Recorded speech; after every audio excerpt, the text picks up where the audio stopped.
Uma vez, a minha alma está apegada ao pó, vivifica-me segundo tua palavra. Glória a Deus.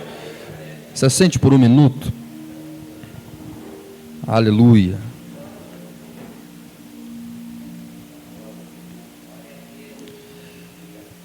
Esse verso eu sempre costumo trazer para a igreja, porque ele fala algo muito lindo ao nosso coração.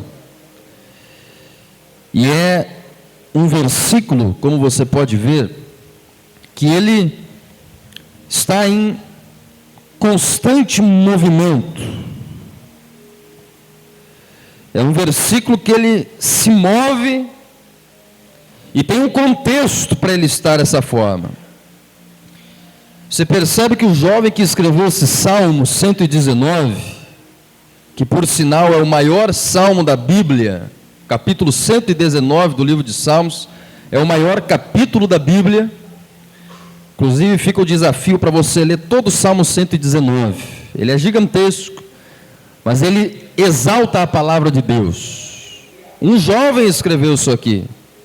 E esse jovem que escreveu este salmo, ele faz alguns movimentos muito importantes, porque o contexto dele talvez seja o contexto do teu coração nesta noite. O contexto aqui é um contexto de luto, o contexto dele é um contexto de tristeza, o contexto dele é um contexto de miséria, o contexto dele é um contexto de uma alma que está apegada ao pó. Nessa época, amados irmãos, nesse período da história da humanidade, no Oriente, Antigo Oriente Próximo, as pessoas costumavam se lamentar, jogando pó sobre as suas cabeças, jogando pó sobre si. E a imagem que ele está trazendo aqui é que ele está tão preocupado, ele está tão ansioso, ele está tão atribulado, que ele está prostrado no pó. A alma dele está apegada ao pó, está no chão. Atualmente a gente pode classificar esse tipo de coração como aquele coração que chegou no fundo do poço. Você já chegou no fundo do poço? Todos nós, em algum momento das nossas vidas, já estivemos no fundo do poço, atribulados com dívidas, atribulados com o fundo do poço emocional, é ou não é verdade? Aquele dia que você ficou triste, você ficou amargurado, você chegou a ponto de desfazer relacionamento da sua vida, aquele dia que você está lá no fundo. A gente usa essa imagem, aqui no Brasil a gente usa a imagem da pessoa que chegou no fundo do poço, da pessoa que está no último, acabou todas as suas alternativas. E na Bíblia, essa imagem da pessoa que chegou no fundo do poço, é essa imagem aqui, ó. É a alma que chegou no chão, que está apegado ao pó, que está prostrado. Muitas vezes coisas nos prostram durante a semana. Aí você fica jogado, você fica prostrado, entristecido. Uma pessoa chega e lança uma palavra no seu coração que entristece você, que prostra você. Uma notícia ruim chega ao seu coração, entristece você, prostra você. E esse jovem está prostrado. Agora, o interessante desse salmo é que ele consegue sair dessa situação. E nessa noite nós vamos sair dessa situação através da oração. Glória a Deus. Aqui, ele está então profundamente angustiado. Um primeiro sentido dessa frase, a minha alma está apegada ao pó, é que esse homem está profundamente angustiado, entristecido, atribulado, preocupado, que não consegue sair do chão. Um segundo sentido desta palavra, desta expressão, alma apegada ao pó, é uma pessoa que está, preste atenção, apegado às coisas desta terra. Ele está tão grudado apegado às coisas desta terra, que ele não consegue se desligar do mundo. Às vezes já veio para a igreja, às vezes já está na igreja. Eu conheci durante esses 10 anos já de trabalho pastoral, já conheci inúmeros casos de pessoas que às vezes vêm para a igreja, mas continuam com a alma apegada no mundo, apegada no pó, apegada na terra, nas coisas terrenas.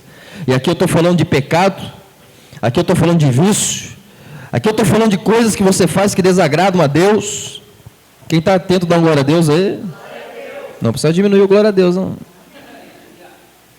Você sabe que eu não minto para ninguém, eu estou aqui para falar a verdade. Então, coisas desse mundo que mantém às vezes o teu coração apegado ao pó, apegado a esta terra. E quando a nossa alma está tão apegada nesta terra, nós não conseguimos desfrutar das coisas do céu. É por isso que muitas pessoas vivem na miséria financeira, espiritual, emocional. Por que a pessoa vive nessa miséria? Porque ela está apegada nas coisas desta terra. E isso é ruim. Agora, esse jovem, ele faz um movimento que ajuda ele a sair do fundo do poço. Uma vez eu ouvi uma frase tão linda que diz assim: quando você chega no fundo do poço, a única direção que você tem para olhar é para cima. Por que Deus permite muitas vezes alguns crentes chegarem no fundo do poço? Porque é só quando ele chega no fundo do poço, quando ela chega no fundo do poço, que ela resolve olhar para Deus e acertar a sua vida com Deus. É por isso que Deus deixa às vezes você passar necessidade. Porque quando está na prosperidade você não quer estar com Deus. Tem que ser inteligente. Você não precisa chegar no fundo do poço para olhar para cima. Agora, quando você está lá, você não tem para onde olhar, você não tem recurso, você não tem dinheiro que te tire de lá, não tem pessoas que te tirem de lá, você olha para tudo que é lado, não tem para onde ver porque você está lá no fundo. A única direção que você tem é olhar para cima. E aqui nós temos o segredo desse jovem. Qual que é o segredo, pastor, dele? Para sair da miséria, para sair da angústia, da aflição, da preocupação. Qual que é o segredo dele, pastor, para vencer o pecado? Qual que é o segredo? Primeiro segredo dele, ele reconhece a necessidade que ele tem de Deus. Você está aqui nessa noite, sim ou não? Se você está aqui é porque você talvez reconheça que você precisa de Deus. Quem acha que não precisa de Deus nem vem na igreja. Acha que está tudo bem. Acha que está tudo certo. Esses dias eu visitei um jovem que convidei para a igreja. Não preciso para a igreja. Por que você não precisa, meu amigo? Não, porque eu sou uma pessoa boa. Está tudo bem comigo, está tudo certo. Para que eu vou para a igreja? Ou seja, é difícil ele se converter, porque ele ainda não consegue reconhecer que ele precisa de Deus. Quem está entendendo, diga amém. Primeiro passo para você vencer o pecado, reconheça que você necessita de Deus. E como é que você faz isso?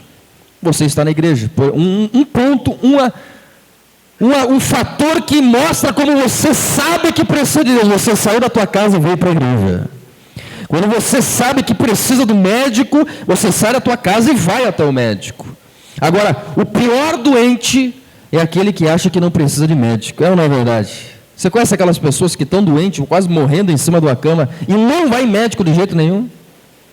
Tem medo, tem não sei o que tem. E aí a pessoa não vai.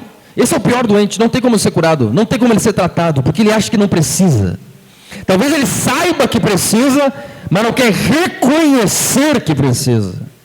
Não. Primeiro passo nesse ano de 2026, para você ser livre do fundo do poço, você precisa reconhecer a tua necessidade de Deus. Quando você reconhecer a tua necessidade de Deus, então você vai fazer esse movimento em direção a Deus. E aí Deus vai poder estender a mão e livrar você do pecado, da aflição, da angústia e do problema que você está enfrentando. Você entendeu isso? Deus quer essas duas coisas. Deus quer livrar você da tua aflição. Deus falou no Salmo 50, verso 15: invoca-me no dia da angústia, invoca-me, clama por mim, eu o livrarei e você me glorificará. Ele quer livrar você disso. Segunda coisa, Deus quer santificar você. A Bíblia diz em Hebreus 12, 14, que sem santidade ninguém verá a Deus. Não adianta você querer tentar, é isso, né? Acertei a referência? Procurem viver em paz com todos e busquem a santificação, sem a qual ninguém verá o Senhor. Glória a Deus. Deixa eu trazer para a tua realidade. Sabe aqueles dias que você parece que não está vendo Deus em lugar nenhum? Parece que você não está tudo errado, tudo dando errado, você não consegue ver Deus na sua vida. Você não consegue enxergar a Deus. Você não consegue contemplar a Deus. É porque está faltando santidade na sua vida. Porque a santidade, a santificação, ela permite você estar face a face com Deus. Quem está entendendo, diga amém. A santificação, ela purifica os teus olhos para ver Deus agindo presente na tua vida. Por isso que o apóstolo diz aqui: busque a santificação. Saia dessa alma que está apegada ao pó. Saia, larga o pecado. Deus, Ele quer santificar a tua vida. Deus quer iluminar a tua vida. Deus quer que você seja uma pessoa iluminada, santa. Quem quer ser assim? Não glória a Deus aí. Você precisa abnegar. Não existe cristianismo sem largar a vida do pecado. Isso não existe. Não existe crente que não tenha largado o pecado. Por que eu estou falando isso? Quando eu voltei de São Paulo para cá, Deus me deu duas mensagens. Uma eu ainda não compartilhei com os irmãos, não vou compartilhar agora. Mas a outra, Deus me disse claramente, nos meus ouvidos, Ele disse: você vai para aquele bairro e você vai cravar naquele lugar a bandeira da santidade. Para você cravar a bandeira da santidade no lugar, você vai criar inimizades. É ou não é verdade? Você vai dizer coisa para as pessoas que as pessoas não vão gostar. As pessoas não vão gostar de você. Você não vai ser uma pessoa amigável. Porque você vai ter que dizer a verdade para a pessoa. Você vai ter que dizer: olha, isso que você está fazendo é errado. Você precisa parar com esse pecado. Você precisa largar isso de uma vez. Seja o pecado que for. Qualquer tipo de pecado que você ainda tenha na sua vida. Você precisa largar isso. Por quê? Porque se a nossa igreja do bairro Itararé estiver santificada, nós vamos ver Deus agindo nesse lugar. Diga glória a Deus. Isso é com a força do teu braço? Não, isso tem que ser com a ajuda de Deus. Ninguém vira santo com a força do braço, mas justamente você precisa clamar a Deus, olhar para Deus e buscar a Deus. A alegria do homem terreno e mundano é estar agarrado a essa terra. O homem, o ímpio, o mundano, a alegria dele é nas coisas dessa terra. Essas misérias, essas migalhas que o diabo oferece. Os vícios que o diabo oferece. Vício em jogo, vício em droga, bebida, mulher, seja o que for. Qualquer tipo de pecado desses que eu estou falando. Essa é a alegria do homem terreno.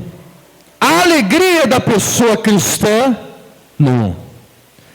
A alegria dela é olhar para os céus, que nem diz esse salmo, puder colocar para mim de novo, e dizer: Senhor, eu estou na miséria. A minha alma está se sentindo miserável, afastada do Senhor. Mas eu clamo a Ti nessa noite: traz vida ao meu coração. Por quê? Porque ele está num ambiente de morte. Aí ele diz: Senhor, vivifica-me. Jesus falou que você precisa querer vir a Ele para dele adquirir vida. Ele disse também que Ele veio para que você tivesse vida e vida em abundância. Jesus tem vida para você. O pecado traz morte. O pecado traz tristeza. O pecado afasta pessoas de você. O pecado só traz destruição e miséria. Ele é bom no começo, mas depois ele traz destruição. Agora, preste atenção. Jesus tem vida para você nessa noite. Reconheça a tua necessidade de Deus. Reconheça. Eu quero dizer para você nessa noite, existe uma atmosfera de vida acima da poeira de morte que você esteja vivendo. Existe um poder de vida que pode libertar você e trazer você de novo para o reino da vida e da luz. Jesus falou: eu sou o caminho, eu sou a verdade e eu sou a vida. E qual que é a fonte da tua restauração? Ele diz aqui: Senhor, traz vida, vivifica-me conforme a tua palavra. Esta palavra que eu estou pregando para você é a fonte de vida ao seu coração.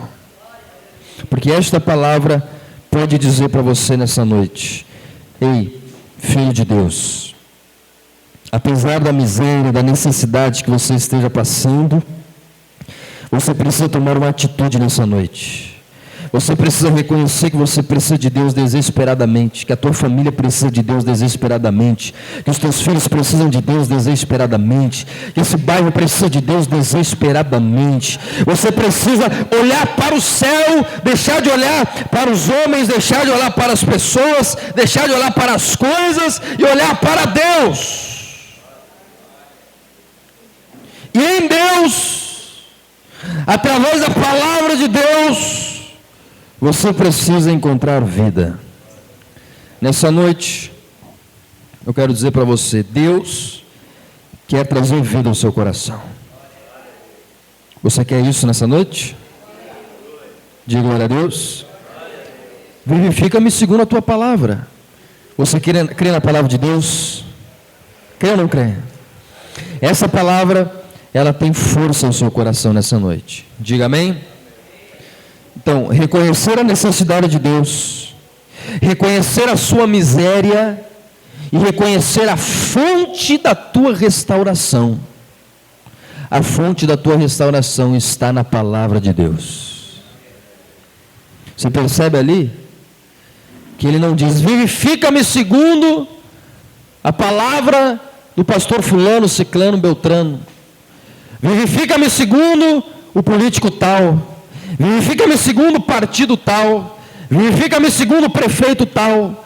Vivifica-me segundo o pastor tal. Não. É vivifica-me segundo a tua palavra. Porque a tua restauração não está em homens, a tua restauração está em Deus. Diga amém. E isso você precisa colocar na tua mente.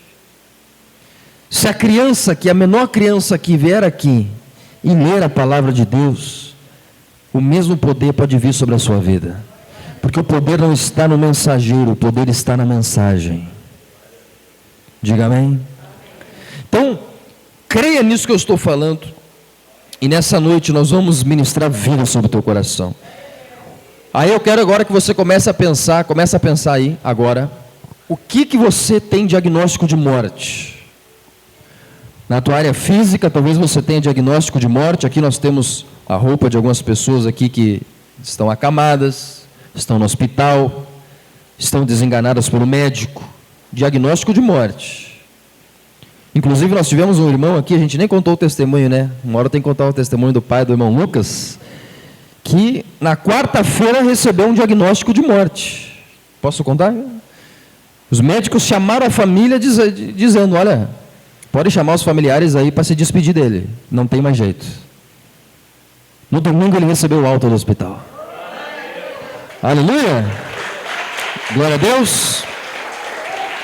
Nós entramos em oração, oramos fielmente. Eu tenho certeza que o Lucas, juntamente com os irmãos aqui, os amigos dele, oraram pela vida dele, pelo pai dele. Oramos aqui. É essa oração da sexta-feira, você pode acreditar nisso.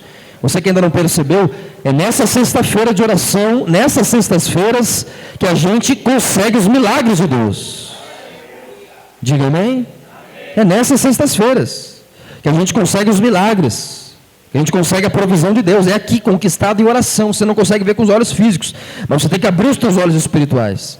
Ele foi desenganado na quarta-feira. Aí na sexta-feira, eu não pude estar aqui, que eu tive que trabalhar, que eu trabalho, digo glória a Deus. Não, glória a Deus, diga misericórdia. Tem que trabalhar, infelizmente. E aí meu trabalho muitas vezes cobra que eu trabalho à noite. Então, eu não pude estar aqui na sexta-feira, mas aí veio a equipe aqui, que eu sempre oro para Deus enviar uma equipe. Aí eles oraram, eu pedi, ora por irmão José Vânia, que ele foi desenganado pelo médico. Tem que orar por ele. Eu tenho certeza que até os irmãos aqui, muitos aqui oraram. E no domingo ele recebeu a alta, está em casa, está se recuperando. Até a última visita que eu fiz, o prognóstico é que ele só vai se recuperar agora, né? Que ele já pode caminhar, que ele já pode andar. Um testemunho vivo de um milagre de Deus, conquistado por essa igreja de oração. Por que eu estou falando isso? Porque o mesmo milagre pode vir sobre a sua vida. Mesmo milagre. Então, onde você tem diagnóstico de morte? Pensa aí agora. Onde é que você tem diagnóstico de morte? É na tua área financeira? É na tua área sentimental? É na tua área conjugal? Aonde tem diagnósticos de morte? Nós vamos orar para que venha a vida nessa noite em nome de Jesus. Coloque-se de pé nessa noite.